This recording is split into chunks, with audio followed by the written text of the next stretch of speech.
Good morning and welcome to MECCA Live here on Wednesday, August 26th, 2020. This week's theme, we continue with trauma storage sites.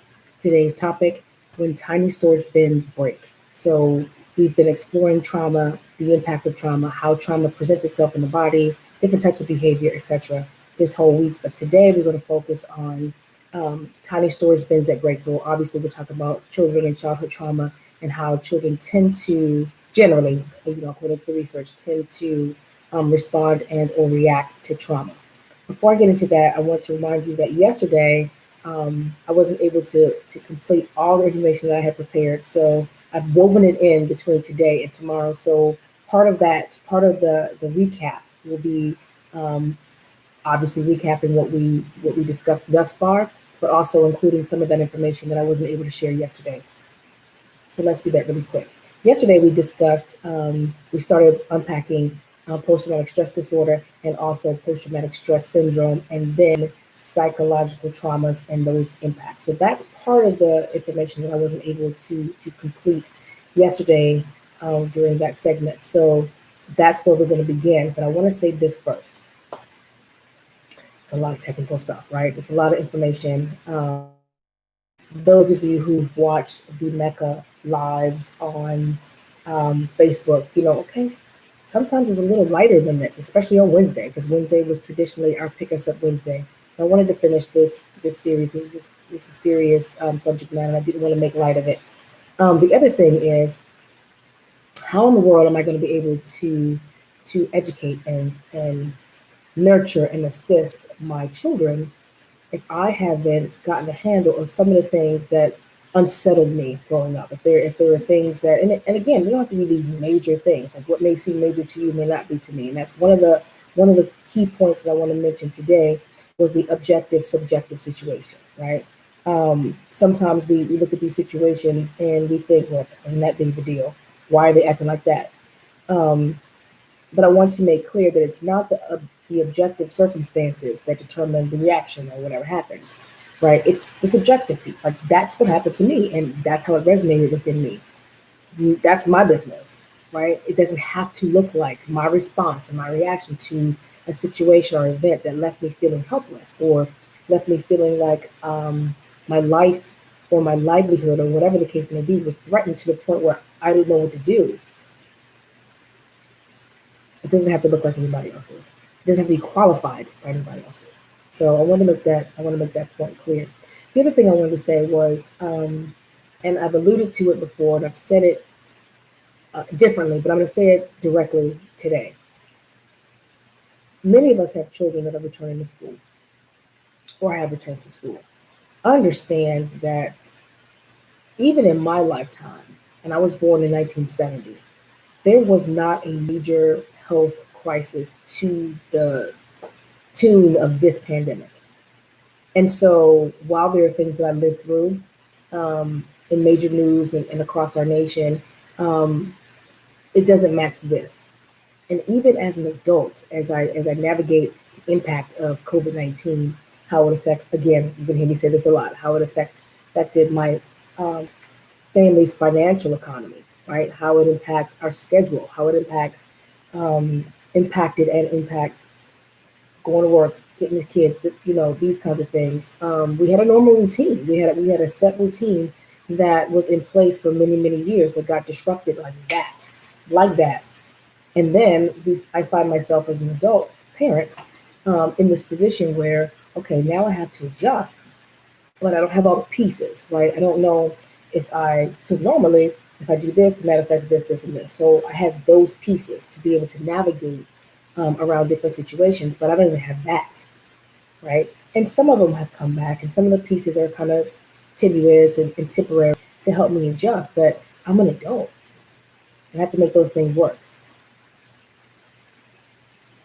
For the most part, I have pretty decent coping skills, right? I've learned a lot growing up. I've learned a lot doing my work, and I've learned a lot, quite honestly, with professional training via education, going to school, my degree, different certifications. So I've learned a lot of different ways and strategies and skills to be able to navigate different situations and things that come my way that are cumbersome or disrupt my normal ebb and flow, and I'm going to do it. What about the adults that don't have quite the same types of skills that are have, but also assist their children in so doing? See how that can get tedious and tenuous at times. You see how there can be there could possibly be times where I'm not at my best when I'm dealing with my kids because I'm not at my best. Because that's what happens when we have situations and circumstances that shake up our ebb and flow. That's how that happens. That's how that works. So that's just on the surface of a pandemic. How many of you in the early stages, I say March and April, and you had supplies and you were situated, and then all of a sudden you ran out of something? And you, don't get me wrong, a lot of us were rationing different things so that we wouldn't have to go out as much, right? So that first time when you went out to go to get something you absolutely needed, and you had your mask on and you wiped everything down, did any of you? Because I'll be transparent, tell you what happened with me. But did any of you step out with your mask on and not be and you were unable to breathe? Did any of you find yourselves unable to breathe with that mask on? And I'm not talking about adjusting to something being on your face. Like it's difficult to breathe. Every day I put the mask on if I have to go somewhere. And it's difficult to breathe. I'm not talking about that. I'm talking about my body was like holding in air, like don't breathe. It wasn't anything that happened here. I didn't consciously say, hold your breath. It was like I was trying to breathe and my body was like, not right now. You got enough oxygen in there, you're good. That's a stress response. That's a stress response. Now think about your children. Think about your children that have sensory issues. You understand where I'm going with this? So it's not anything to play with. Like when we think about things that damage and disturb and disrupt our sense of safety and our sense of well-being, especially over prolonged periods of time. We've been dealing with this here in Florida, specifically as it relates to school and work and things of that nature since March. It's August 26th. That's why now. That's why we're having this conversation now. This is the reason. So let's go ahead and wrap up the pieces that I wasn't able to share yesterday regarding psychological trauma. We're going to start where we left off and how I want to unpack two things as it relates to when tiny storage bins break. One, 4 common reactions that children have when they're experiencing or as a result of emotional and or psychological trauma. And I want to give a list of things that can help. Like if you know that your child has experienced this, or you want to be, let me have some things in my toolkit so that I can help navigate this, even if they are seeing someone, if they're receiving professional care or treatment. Still, these are good things to have in your toolkit to be able to navigate different things. And it doesn't just have to be trauma. Once you hear them, you'll be like, okay, I can use that in this situation. Or see what I'm saying? So some of these things overlap and intersect, and some of them are clearly related to trauma. So let's go ahead and get into where we left off. So basically, I want to overview really quickly. I want to summarize some of the parts about the psychological trauma. So remember, psychological trauma is something, an event or circumstances that has left you with a sense of where your sense of security and safety have been shattered or broken or disrupted, and you feel like or you feel like your life is a threat to your life or your safety. So when we're doing this, a lot of when these things happen, psychological trauma can leave you feeling struggling with emotional imbalance. Like they're upsetting, right? Memories come back, anxiety that won't go away. You have these situations and circumstances where you feel numb and disconnected and unable to trust people in a different way, right? So and we may have experienced stuff with people where they left us feeling like, you know what, there's too many people like you, I'm good. But this is a different kind of trust. This is like a safety where I have no power. I don't know if you're going to hurt me, so I'm just going to assume that you're one of those people that could. in a way that leaves me in a space where I'm feeling helpless. Not where I'm walking down the street and I'm assessing as I go. Those two situations are different. And that's where we're talking about the impact of psychological trauma. So, any situation that leaves you overwhelmed and isolated um, is a result of trauma, even if it doesn't involve physical harm. And that's why I keep saying trauma. So I wanted to say that point clearly because, yes, we're talking about psychological trauma, but um, it doesn't have to be physical. And that's why I want to zone in on that because these pieces, the psychological pieces, emotional threats and things that people say and do over a period of time that don't leave any scars here, usually, oftentimes, are the longest lasting wounds and sometimes are the most stubborn to heal. And generally, the neater to that healing process has a lot to do with us discussing it, acknowledging it, putting that trauma on the table, and saying, "Listen, I'm not carrying this around anymore." A lot of time, it's situated around that.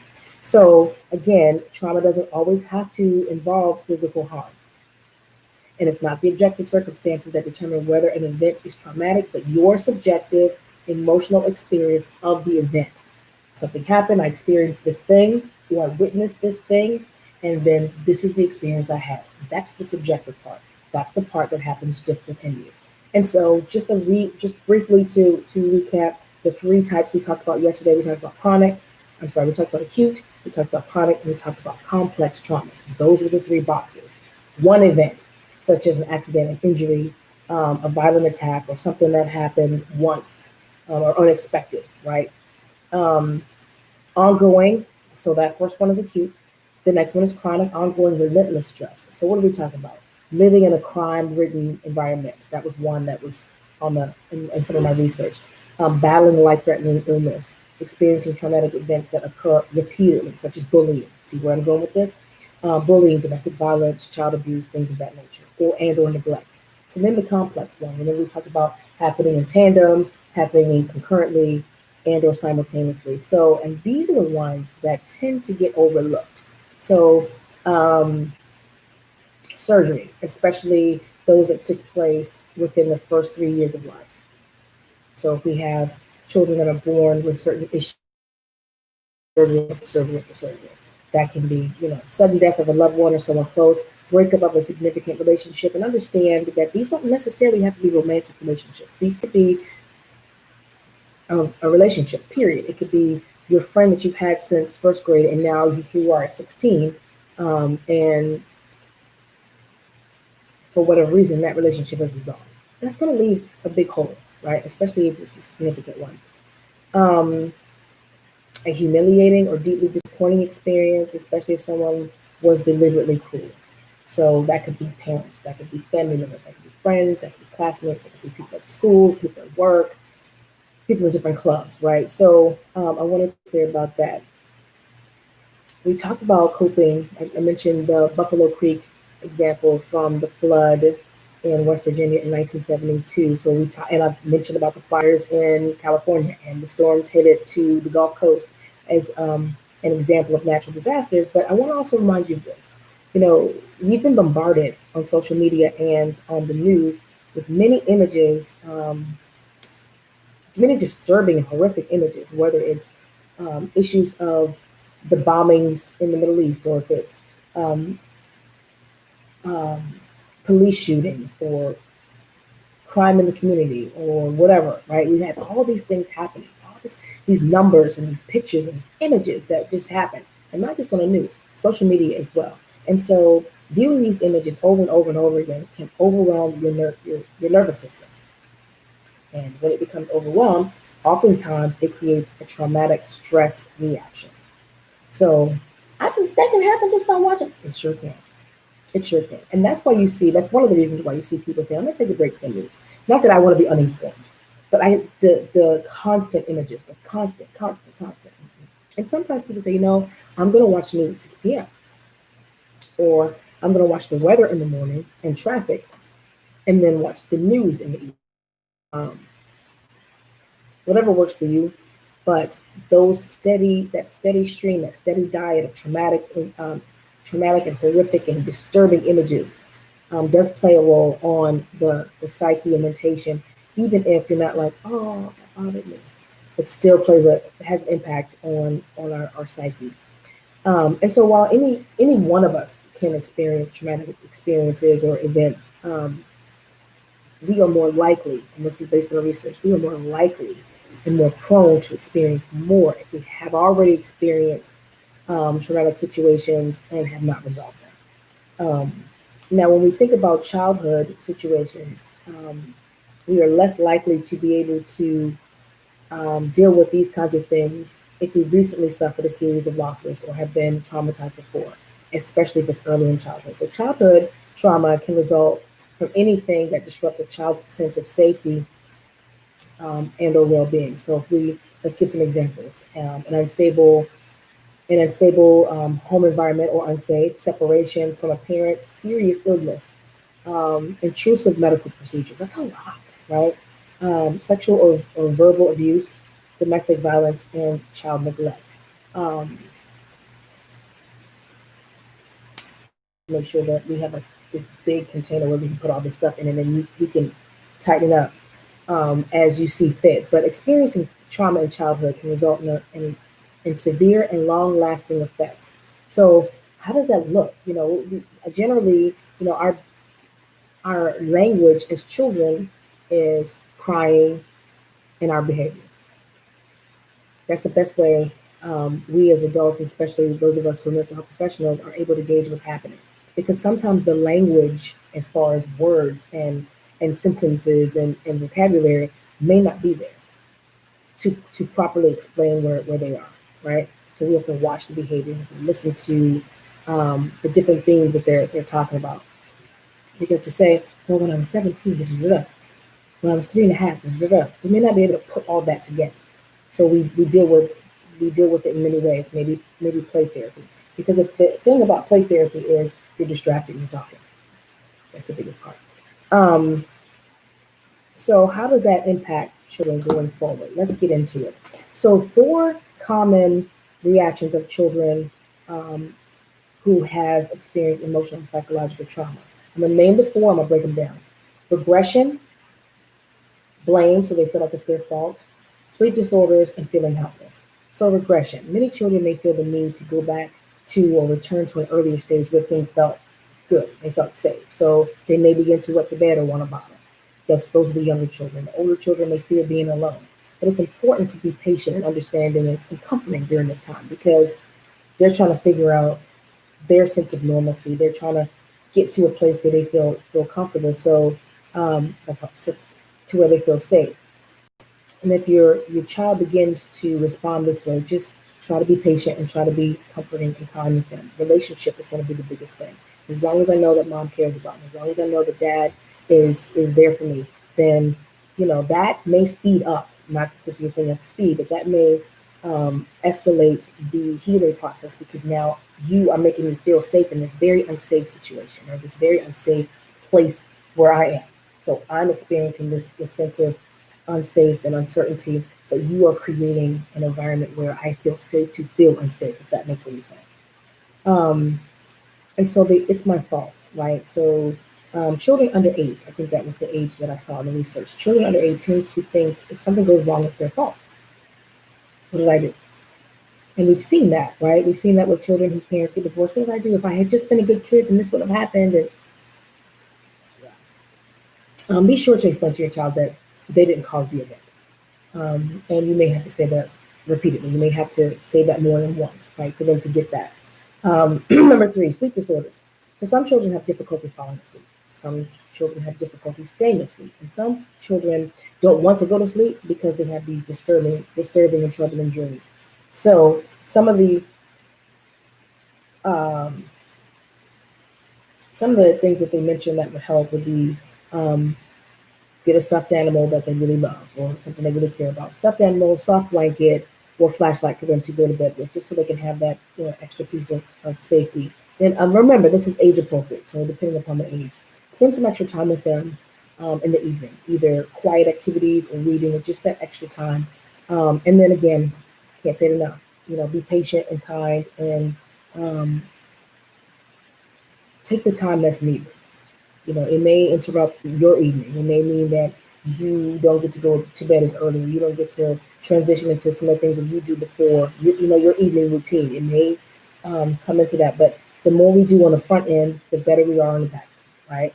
If we handle establishing that sense of safety, the safety that was damaged or taken away in the event, we can't do anything about that. What we can do, embarking upon this situation, this place, this space, we can recreate that space, right? So that's what we're doing, and with our consistency and feeling as though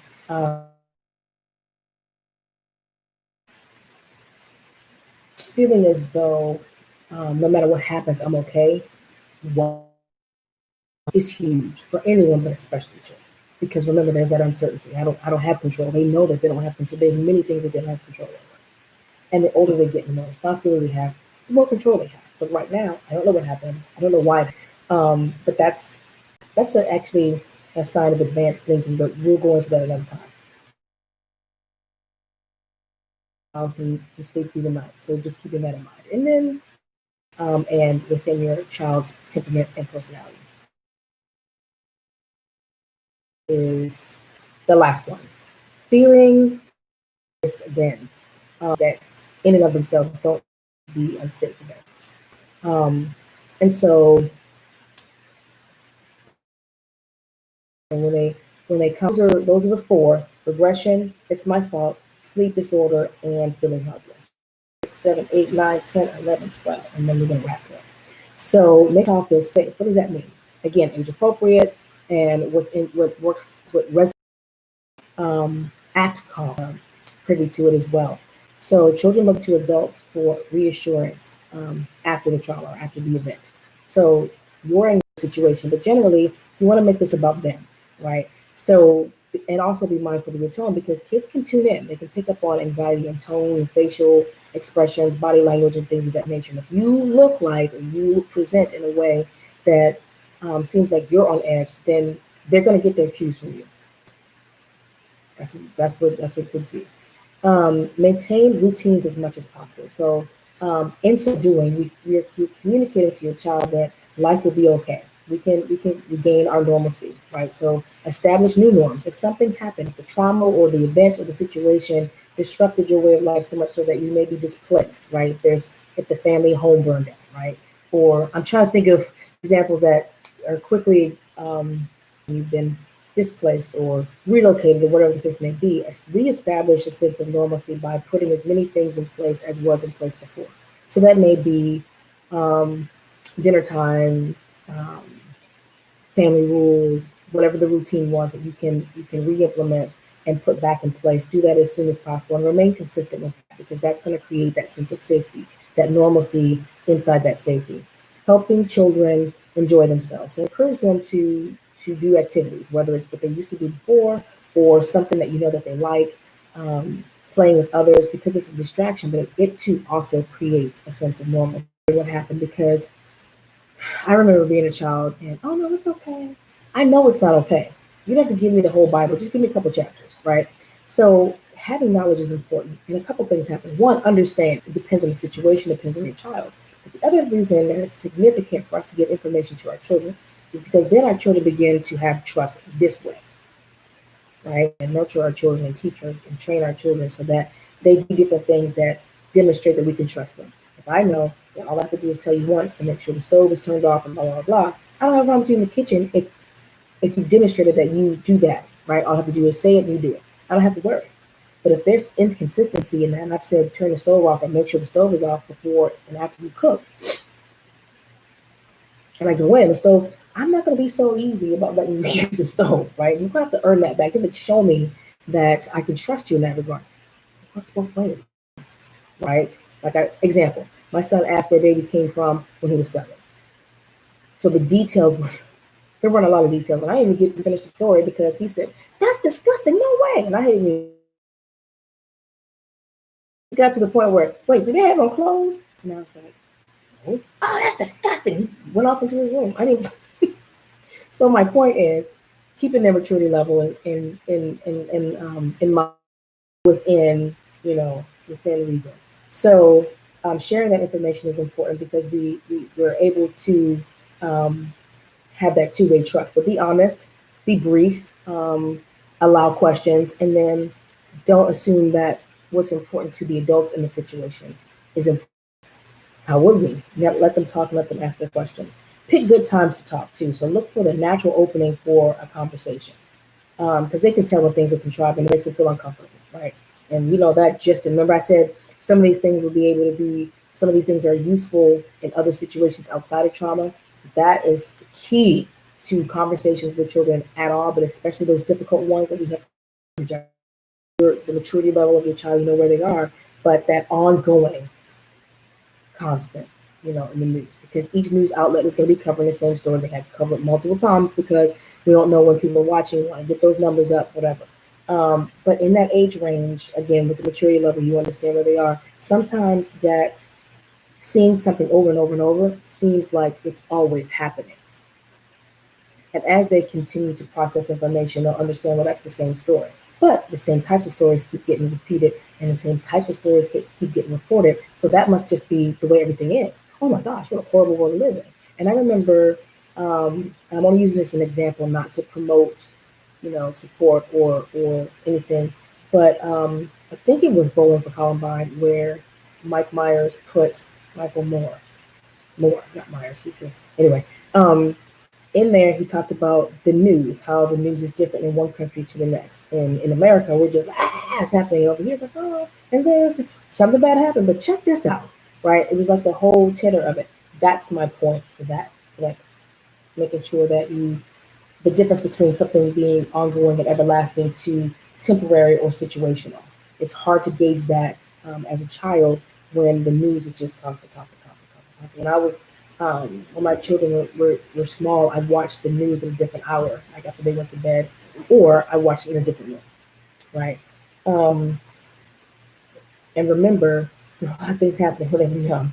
I 9/11 happened when I was pregnant, but there were some other things that were huge that happened, and I didn't want to expose them without being able to process that. And some of the things that took place were not, especially locally, were not anything I was wanting to discuss at that age.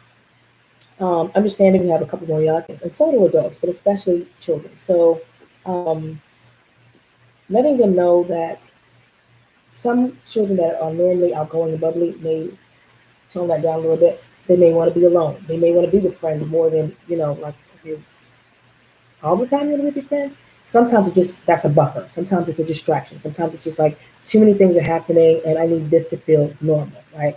Keeping that in mind, but making sure, assisting them with the balance, but letting them know um, that feeling angry and feeling guilty and feeling sadness is normal. There's no right or wrong. People being sad, we have this, and sometimes crying. Sometimes it's not like that.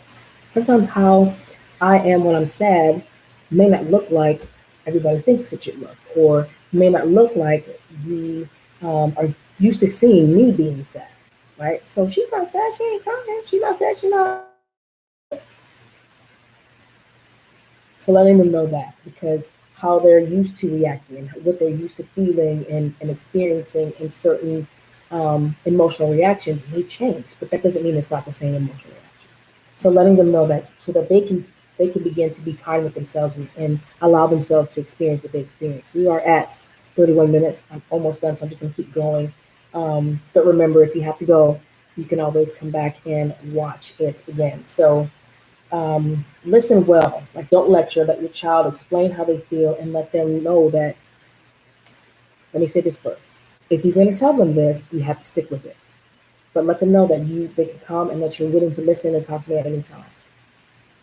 You could be asleep. Oh, I need you. You better get up. You told me you would. And if they're like, let's say you're navigating your own issues. Listen, you may want to talk. I might not be ready to. So let's come up with a sign and a signal. Just give me 5 minutes to get myself together. If you come to me and you meet me, do you think you might be able to wait a couple of seconds, let me get myself together? And again, that depends on the maturity and age level of the child. But that way it keeps you safe because you say anytime, you better have any time. Because if a child is processing a trauma at all, so being mindful and being responsible for what we say and do with our children. Um, help children relax with breathing. And one of the things that I saw that was kind of cool because I do it in yoga, but not with a stuffed animal, is again age appropriate. But put a stuffed animal on their belly, have them lay flat, like on their bed or on the floor, wherever you are doing your thing. And if you are yogis, you have a mat, so have them lay on their mat. But they can put their um, a stuffed animal right on their belly and just watch it rise and fall because that helps them be mindful of their breathing. And you can be talking to them the whole time. The importance of breath and what breath does for anxiety and our stress and what it does for sending oxygen to the places in our bodies that that all need it, but especially when we're stressed and how that impacts our. We're going to get into this on Friday, I believe. We're going to talk about breathing. Breathing is going to be one of the things that we talk about as far as unloading, right? Um, so the breathing and relaxing, teaching them those things. Acknowledge what your child is feeling. And I know that many of us watching have been dismissed in some way. Man, I hate when well, that's not that big of a deal. I don't like to, really? Mm. So the difference between, I can see how that would make you feel like that. I see that. As opposed to, that's not that bad. Don't worry about that. That's not a big deal. You just dismissed everything.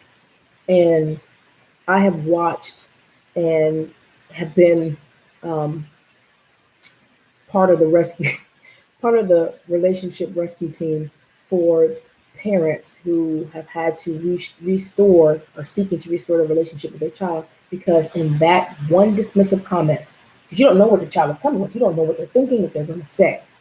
They say this thing, and sometimes they throw it over the bow to see how you react. I don't know what happened. Okay, so she's listening, she's receptive. Now maybe I can tell her the next part. So then we tell the next part. Now I'm engaged, I'm listening. So now, okay, she really does care. Mom. But if right off the box, oh, don't worry about that child. That ain't no real thing. How many people have said, um, that's just puppy love. That's not a real relationship. It's real to the child. So it's real. Now you may know, here we go, right? Or you may be able to see the end from the beginning in certain situations. But your child is experiencing it in real time.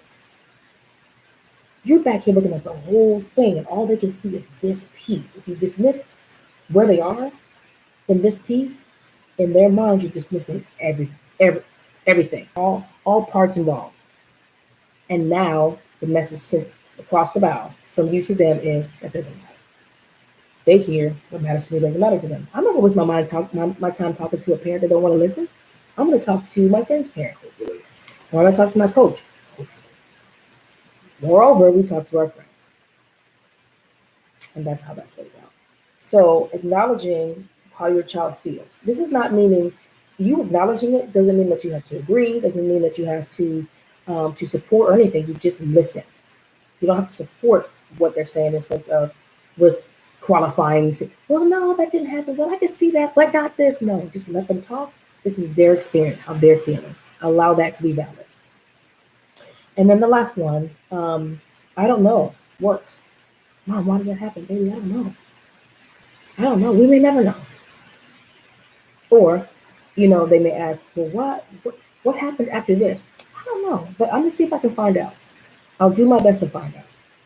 That's honesty and that's respect. All right. So tomorrow, let me give you your at-home work. Your at-home work. Um, so you can do this one of two ways, depending upon if you have children or have access to children. Meaning, I don't mean access like you're a teacher. Don't do this in the classroom. I mean, if you're an auntie or an uncle, um, but this assignment is geared specifically to my hair always falls down when I'm doing this, and then I always look crazy. Yeah, that looks better. Um, so for you, one to two, one, no more than three things um, that could have or have caused you to feel helpless. So this is additional part of self-inventory. So one to three things that could cause you to feel helpless or have caused you to feel helpless, and then why. And then the same question to your child. Have you ever felt helpless? Like you couldn't do something? Like you're just like, oh my gosh, yes, no, maybe. So what, no? Okay, well, If anything would cause you to feel like that, what would it be? Have that conversation. And then why? If something has, then why? You may have to unpack and explain helpless to them so that it makes sense. But that's your assignment. List 1 to 3 things that could or have caused you to feel helpless and why. And then same question to your child and discuss with an open mind, knowing that there's no wrong answer. And the reason why I'm warning you about having this conversation with your child is because they may tell you something that you didn't remember, or something that you didn't know happened, or something that they misinterpreted. And well, you left me and da, da, da, da. Just don't. That's not the time to correct them. Listen to the why. After you've processed the why, like why that made them feel the way they felt, then if it's necessary to provide additional information as to so that's how you felt, and I appreciate that, I understand that. You want to know the other part that happened, you want to know what else took place, the other pieces. Okay, well, I did this, or this happened and that happened, right? You know what's like, you're wrong, you got it wrong, that's not what happened. Because then you let them know that two things. You let them know that there's more than one perspective of the situation, but then you also let them know that there's vantage points, right? What you see is a lot of times all you can see. It doesn't mean that stuff's not happening here. So let me give you the rest of the pieces. Let me give you some additional pieces, and that's usually how I frame it. Let me give you some additional pieces to that situation.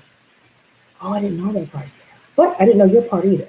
So that invites them to continue bringing their part to the table. The more your kids bring stuff to the table, even if it's stuff you don't want to hear about, you have to have that conversation now. Yeah, the more they bring stuff to the table, and the more you bring your stuff to the table, the more they'll come to the table. The more they'll talk to you. Talk to your kids about anything they talk to you about. Anything. I just they'll keep coming back to talk. And they'll be like, oh my gosh, I wasn't ready for that.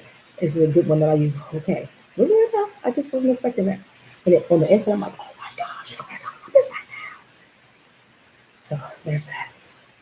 So tomorrow, the topic is the mind fortress, the body bends.